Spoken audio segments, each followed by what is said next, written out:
encourage your soul, enlighten your mind, and empower your faith. This is the Light Network.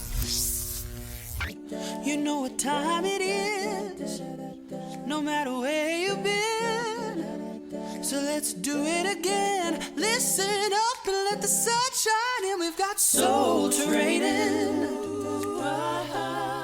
Time to practice what you preach. Ooh, yeah. Yes, we do. We've got soul training. And here's Daniel, Alan, and Joe. Can you hear me? Yeah, I can hear you. Can you hear me now? I can still hear you. Daniel's not answering. You didn't. You were looking at Joe. Yeah, but this are we is doing a a mic check now? Now that we're recording, Can you hear me? I can. Can you hear me now? I still can. Okay. Well, I don't know. Joe just got me thinking about the old. It was one of the Verizon. cell phone commercials. Verizon. Okay. Yeah. Can you hear me now? So that was one of the most effective commercials ever. Apparently, you didn't know which. Yeah, it company was. It was. I knew it was. I knew it was one of them. I didn't know. Before we get started, we're going to talk about not really a rewind necessarily, but kind of like a rewind. But what was the early? Sorry, what was that? Was a free pen somebody giving me earlier. Let's see. Got me off track. Okay, what was the earliest sound system you had, Joe, and you can remember in your childhood home? Well, I grew up with an older brother, and I listened. He had this stereo system, but I remember I had it was the CD version of a Walkman, which if you walked with it, it would skip and all that.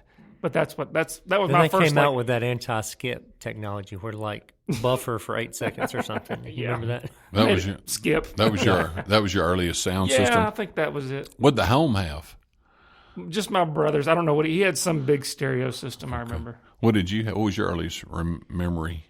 I mean, it was some kind of little boombox kind of thing with a tape deck and a radio. I still remember vividly, though, when we got our first CD player as a family. It was in 8th grade, and it was like a component kind of thing that was in the home, like there's nothing mobile about it.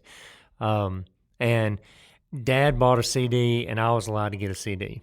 And he got a Barry Manilow CD. That was the first CD in the household, and I got an Aaron Tippin CD. Wow. Yeah. Wow. I like that diversity. There ain't nothing on but the radio, is what he said. Well, he had a couple of songs. I like that. That was good. That was that's diverse right there. You said Barry Manilow? Yeah, that was Dad's. Okay, I'm thinking about who was the guy Barry. I'm thinking about Barry White.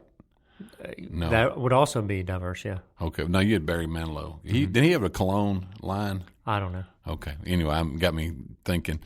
My earliest, and I keep forgetting, and what you all just described and what I'm going to describe, it definitely reflects our age. I still have the very, very first stereo system that my mother had. I've got it in the storage unit.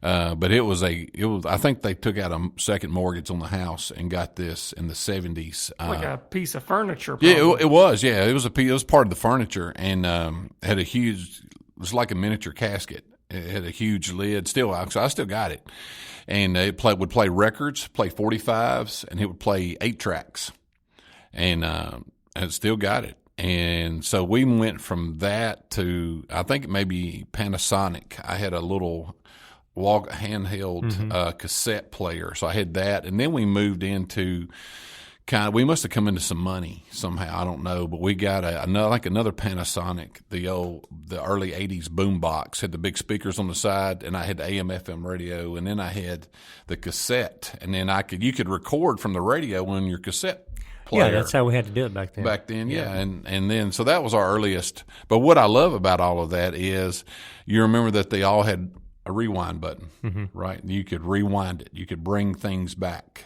right? I mean, you see where I'm going with our episode here. Yeah. We're going to talk, work with me. Work with me. I've not failed you yet. After what, how many years? 8, 9 years we've been doing this? How long? 5. Okay. I knew it was under 10. I mean, just work with me. I'll And now podcast players have that little button where you can skip ahead 30 seconds. Yeah. So I hope they're not doing that. But I do need to make a correction. It's Nothing Wrong with the Radio. The other one was a Gary Allen song. Aaron Tippin's Nothing Wrong with the Radio. Nothing wrong with the radio. Yeah. I'm an Aaron Tippin fan. He's been in our little community before, believe it or not. Yeah, he's a big weightlifter. But anyhow, from South Carolina. Anyway, he all those devices had rewind buttons, literally, where you could hit rewind, and you could, you had to just kind of guess how far there might be a counter or something that you had to go back and you could play, but you could return to where you were. And that goes along with our episode, is we're just posing the question, what do you say to someone who needs to return to the Lord, who needs to be restored, who has fallen away? They've been baptized, had their sins washed away, maybe were faithful, but then this fell into the world, and now we want to go back to them. We want to go talk to them. And we're going to look at some biblical examples, but what do you say? How can we hit rewind and like, okay, let's rewind this and let's go back to why you left and what can we do to help you? Mm-hmm. Yeah, so I think it entirely depends on why they left. And I think there are three broad categories as to why somebody might leave. And what you have to say is going to be very dependent on their motivation, which means the first thing you got to do is not say. The first thing you got to do is listen. We need to know what's going on with them. So one reason somebody might leave, and in my experience, this is rare, but somebody in their search for the truth might decide, we're not teaching the truth and somebody else is teaching the truth, so they make a conscious decision doctrinally to leave us. And if that's the case, then you're having a Bible study. We're going to be sitting down and looking at the issues, and it becomes very logical and that sort of thing. But like I said, in my experience, that's super, super rare. More common is the second category, and that is some version of church hurt.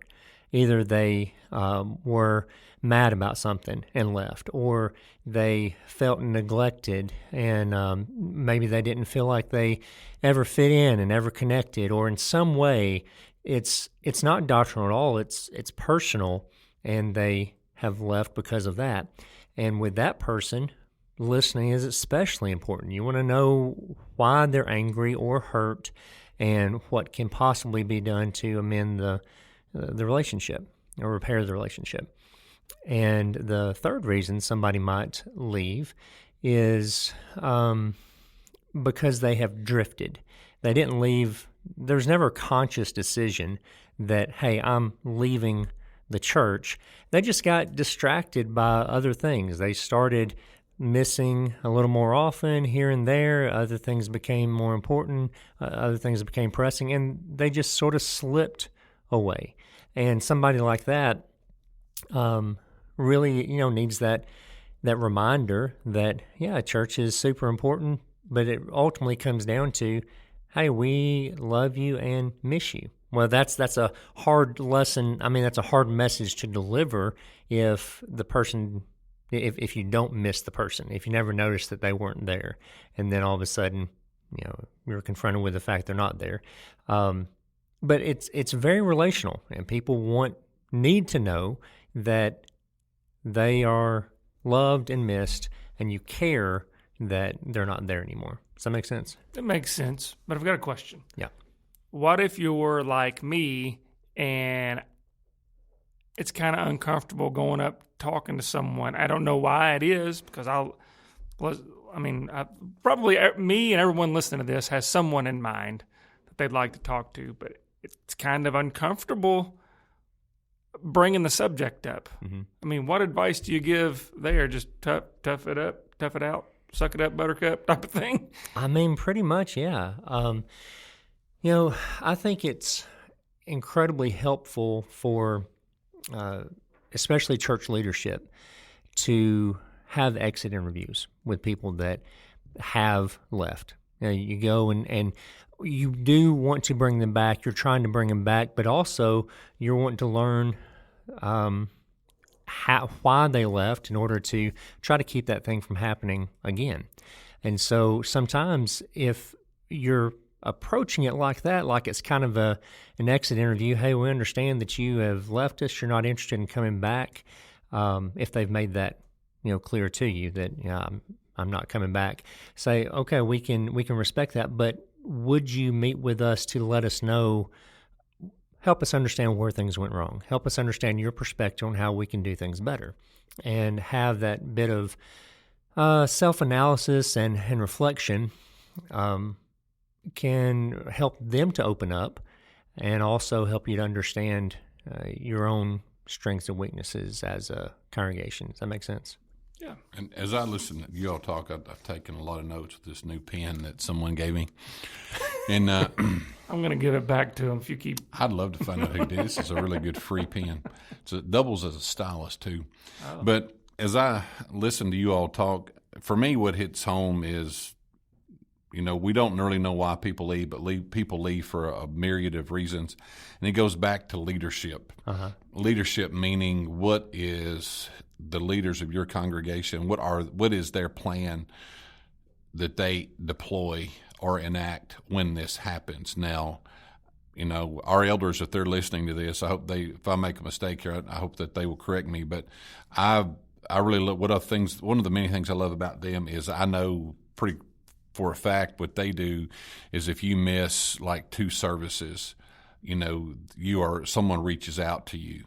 I think it's 2 services. 2 mm-hmm. Sundays. Someone will reach out to you. So to me, that's pretty good. That's very good. I think that's pretty good. At least there's an effort. Mm-hmm. Somebody is initiating that move, and so I really like that with our elders, with our leadership. But like you said, it's everything from doctrine to church hurt, relationships. A few years ago, my family and I, before we came here about 15 years ago, we left a congregation. We just needed a change for different reasons. But, no one reached out to us. No, we weren't heard. It was I'm still talking about it 15 years later, but it just stuck with me. Mm-hmm. But no one reached out to us. But to Joe's point, the uncomfortable side, I think you have to be willing to be prepared. It's like playing football. We're about to enter into football season. If you've got the ball, people are not going to let you run unscathed. You're going to get tackled. So sometimes I've been tackled, go up to somebody, not literally, go up to somebody, hey, I missed you. Then they're ready. All they wanted you to ask, or they just wanted you to open that door, and then they let you know. Yeah, but that's not necessarily a bad thing. It's not. It bruises your ego for a minute, but it gets something off of their chest and starts the conversation. But you mentioned about the reluctancy. I'm just sharing that for the people who are reluctant. I'm not reluctant. I've called people on the phone, hey, I missed you. And then you get a wide range of answers. This has been going on in my life. That's been going on in my life. Or I've gotten, well, you're the first person who's reached out to me. And then you kind of go down that pathway. So I'm just saying, don't be reluctant. Just be prepared. Yeah. Well, I was going to bring up something. You mentioned the elders have their policies, and different congregations do different things. It's not only up to the elders. But I do like how they do lead by example. I like that. They do. So if there is an actual church policies that the elders kind of have something in place that they want to do that, would it be a good idea for them to let the congregation know? How does that play into what you and I are going to do? Because we're not elders. I think it would be, if they, if they were to give like an end of the year review or a beginning in January, this is kind of our plan for this year. That would be good if they would weave that in and say, just want you to know that we do kind of go after or contact people who aren't with us. Maybe that could be a point or something, but that's up to them to make that decision. I think it'd be a great idea for there to be kind of a family, I don't know what you'd call it, like an Amber Alert kind of thing that, hey, here's some church family members that are struggling a little bit right now. If you have a relationship with any of them, it'd be a good time to reach out. I will say, and because I want to keep moving, not just focus on maybe our congregation, but I have heard some of our guys up front, literally up front, like, look around, we're missing some folks, look at the pew or the seats next to you. If you're missing people, reach out to them, or they'll say, let us know. So that's kind of a soft Amber Alert, maybe. Mm-hmm. So, it's on, they have pushed that out. I've heard them say that. that they do. Something you said a second ago brought up to me. I wrote down never give up. Even folks that haven't come, I remember, I know some of our listeners will know this story, but there was a guy, a congregation I used to go to, and he fell away for decades and decades. Mm-hmm. I want to say like 30 years or something, maybe longer. And then one day, he came back to the surprise of everyone, and his wife was a faithful member through all this, and his kids were. He just wasn't. He came back and eventually became an elder after, several years. But don't give up on somebody. That man, if everybody would have given up on him and never mentioned it, I'm sure his wife spoke about it very often to him. Right. Can't save everybody or can't rescue everybody, but don't give up on anybody. That's exactly right. When the opportunity arises, don't be like me and be like, I don't know what to say to him. I guess you just say, hey, how's it going? I hadn't seen you in a while. Yeah. And that'll start a conversation. Sure. And you've got, I guess 2 different points I want to make. One is don't be defensive. Like if you're going to talk to them or you just happen upon them in the store and you start talking, don't be defensive. Let them, if they need to vent, let them vent. If they need to attack, let them attack. You're not going to win them back by winning an argument. But if you make them feel valued and listened to, heard, there's going to be a better chance of opening doors back open. But biblically, Luke 15 tells 3 parables. And Jesus tells 3 parables there about different types of lost people. He tells the parable of the lost sheep, the sheep that wandered off, and the shepherd left the 99 and goes and retrieves the lost sheep. Well, the sheep wandered off. He didn't intentionally leave the fold. And that type of person needs to be chased down. They need somebody to lead them back. Then you've got the lost coin there in the same chapter where the widow loses the coin. She turns the house upside down looking for it. She finds it, and she rejoices with everybody that she's found the lost coin. Well, the coin's an inanimate object. It doesn't even know it's lost. It didn't leave accidentally. Well, you've got people that are lost that they don't even know they're lost. That kind of person also needs an active approach to bring them back. Then you got the prodigal son. And the prodigal son knew good and well what he was doing. He left on purpose. He left intentionally. And he knew the way back. And the father, notably, out of those 3 parables, did not go chase him down. That's the one that he let him go because he was choosing to leave.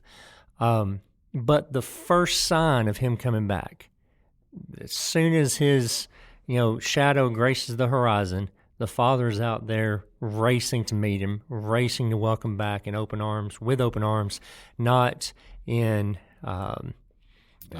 judgment, finger-pointing, rebuke. Kisses him on the neck. Yeah, exactly. All is, you don't have to say all is forgiven. All is forgiven. Come on back. We're so glad you're back.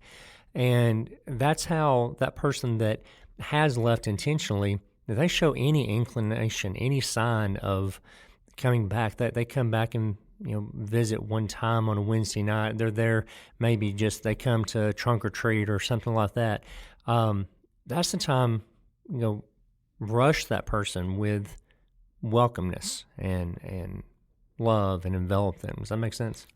Everything you said for me real quick makes sense. I'm like you. I mean, not that you're doing investigative work, but you have to find out why people left. And the sad part is some people are just not probably going to return on their level of passion, in their response. Maybe that they, if it's doctrinally, maybe they realize that they're in a relationship they just don't want to give up, even though they know it's wrong.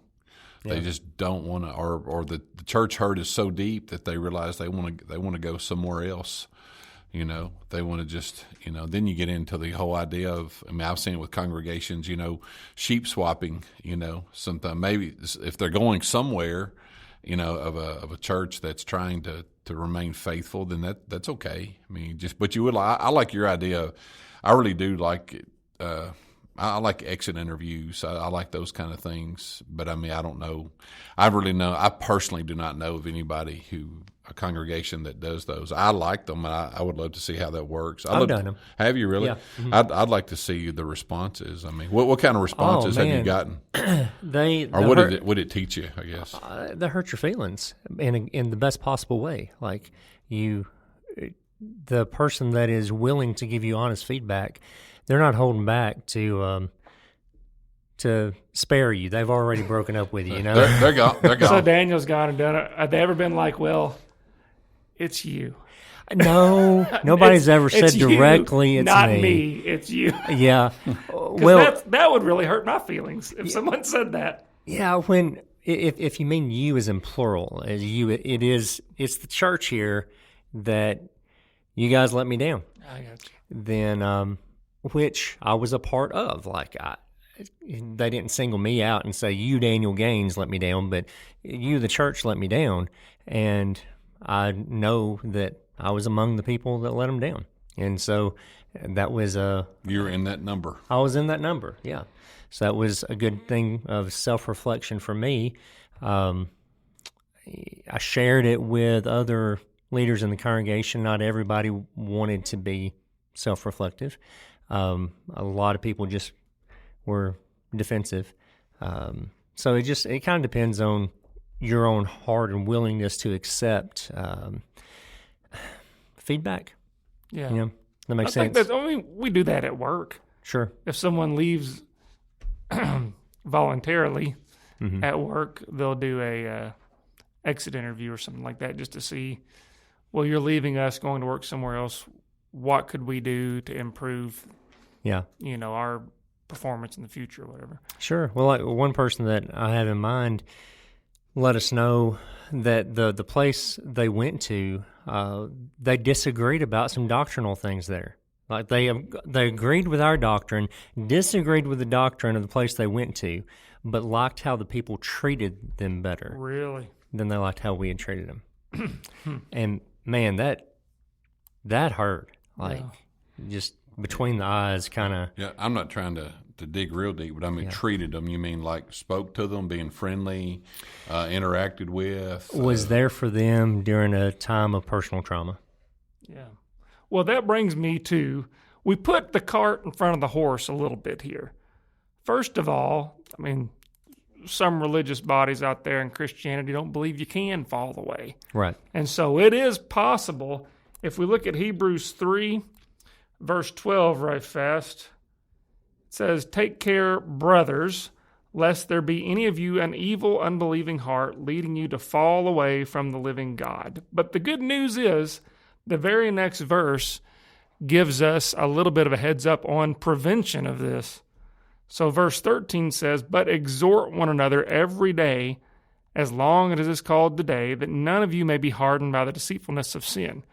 So yeah, it is possible to fall away. We see that in verse 12, but in verse 13, it's very convenient. It tells you how, at least one thing you can do to slow that down, to keep that from happening. And it's just encouraging each other, being there for each other. You just mentioned there was a situation where you were talking about. I wonder if you would have exhorted those folks every day, and everybody would have, and really lifted them up. It might have been a different result. Yeah, absolutely. I can definitely see that have gone in a different way. You got any other preventative strategies? Well, going back to, I did want to bring up the parable of the sower. It's something that's recorded for us 3 times. I'll look at Matthew's account, in Matthew chapter 13.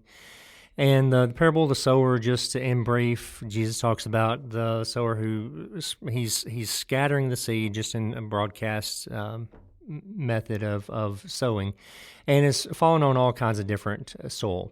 And some of it falls on the hard seed and the hard ground beside the road, and it never has the chance to grow. Birds came, eat it up, And that's the one that the evil one, Satan, comes and snatches away what's been sown before it has the chance to really penetrate somebody's heart. That person never really responds at all.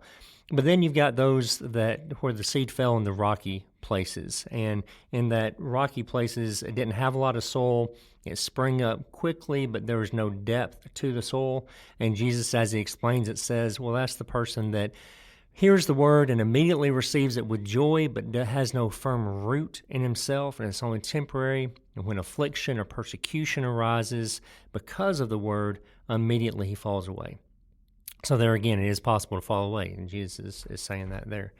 And then you've got the ones that fell among the thorns, and they sprang up, but the thorns choked them out. They were never really fruitful. Jesus said that's the one where the worry of the world and the deceitfulness of wealth choke out the word, and it becomes unfruitful. There are probably a lot of people like that in church where that plant hasn't died, but it's not producing like it's supposed to because it's choked out by the cares of the world.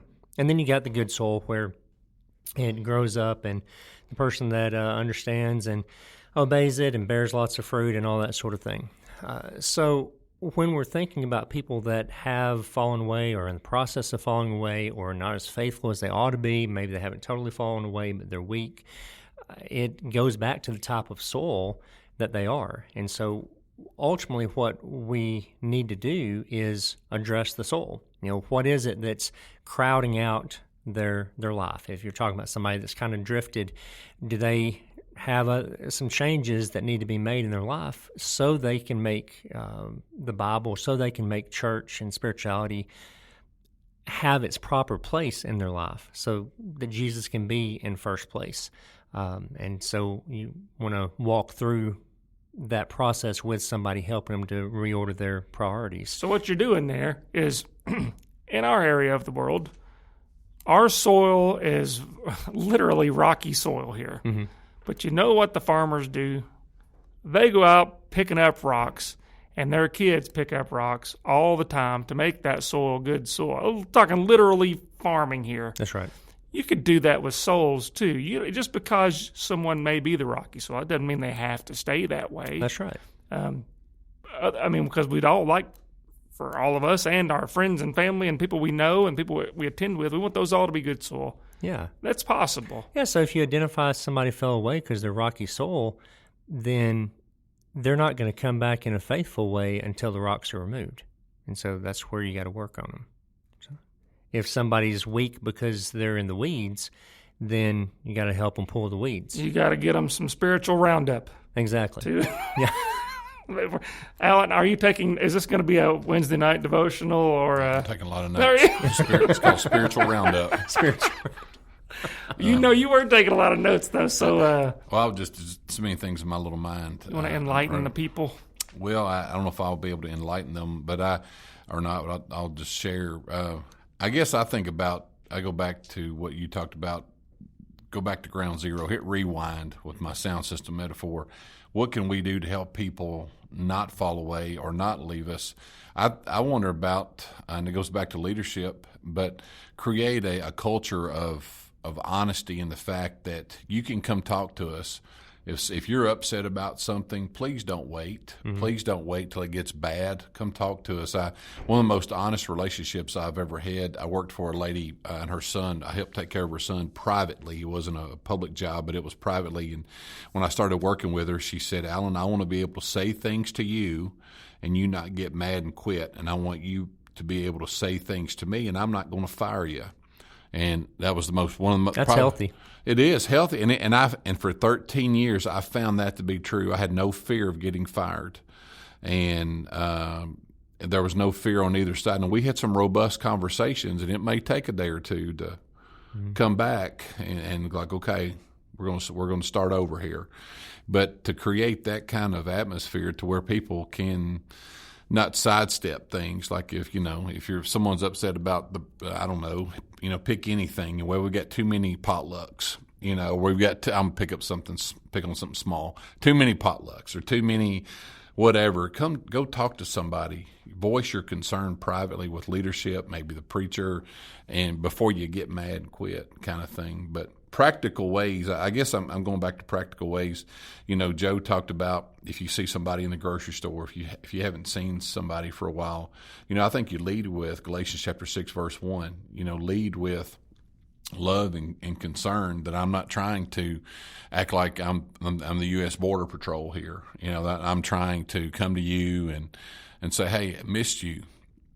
Miss seeing you. What's going on? Is there something going on? And so that I think for me that's one practical way, and another practical way. In my notes here, real quick, is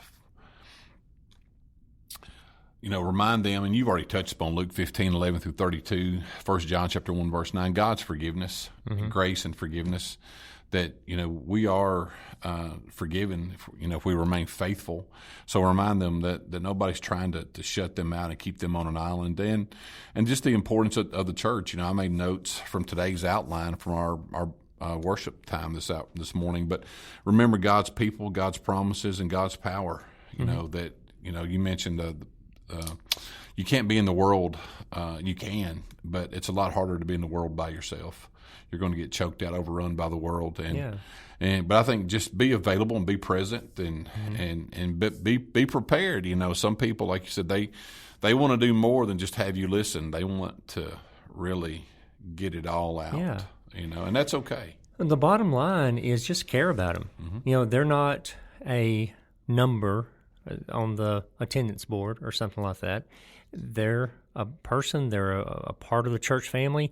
What would you do if you saw, Uncle Joe after he wasn't there at family Thanksgiving, and you run into him? You're like, "Hey, we missed you at Thanksgiving. You been okay? What's going on?" I am somebody's Uncle Joe. Well, I know, that's why I picked that. So I'll be picking on you instead of like a dear listener. And and I want you to keep going. But the other thing is that people will internalize that. People will overthink that, and they will grow that negative thought. If it's false or not, they will grow that.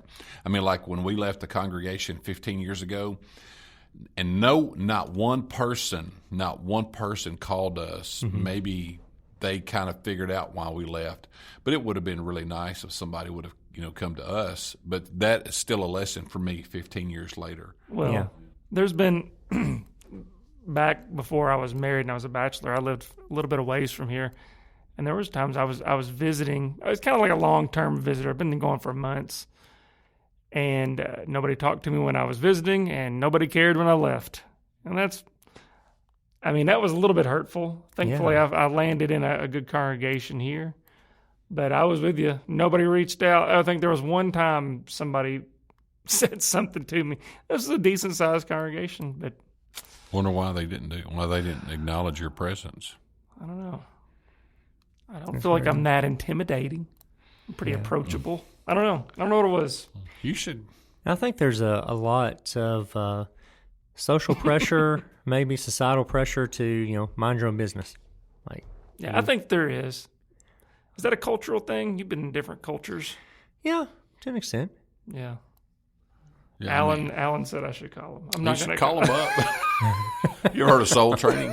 You remember the guy you ignored? We're going to talk about you guys on Soul Training. No, I'm not going to do that. We need another listener. And it is a cultural thing. I've had people almost knock me down, trying to get out of the building in the mornings, or something. So people just don't want to hang around and talk. Yeah. I was waiting, like I've been fouled, hit in the back, or speared, or somebody trying to get out the door. And you don't want to make an assumption, like maybe they have to work, and it was important to them to be at church that day, and so they're waiting until the last second to get into work, or maybe they just don't want to socialize. So did we answer the question of how do you approach somebody that either literally fallen away or they've literally stopped coming to services? I don't know that we've answered the question, but I think what we have done is lead people to start thinking about it. Maybe lead elderships to start thinking about some things. And that's not a bad place to leave this. Yeah, just it doesn't matter exactly what you say. What matters is that you care about them and you make them feel like you care about them. People are going to remember how you make them feel a lot more than they do about exactly what you said. Or what you taught them. Yeah. It's how you feel. They make them feel, rather. Right. Well, anything else, guys? All right. So, dear listener, thank you for letting us be a part of your spiritual conversation today. And we'd love to hear from you if you have some advice, tips on this particular topic or questions about any topic. We love to hear stuff like that. We also want to thank the elders at the South Green Street Church of Christ for the great job that they do, specifically for making soul training possible. And on behalf of Alan and Joe, I'm Daniel. Until next time, keep soul training. Soul training. Time to practice what you preach. Ooh, yeah. Yes, we do. We've got soul training. To learn more, you can email us at soultrainingpodcast@gmail.com, or you can write to us, P.O. Box 503, Glasgow, Kentucky, 42142. That's Soul Training.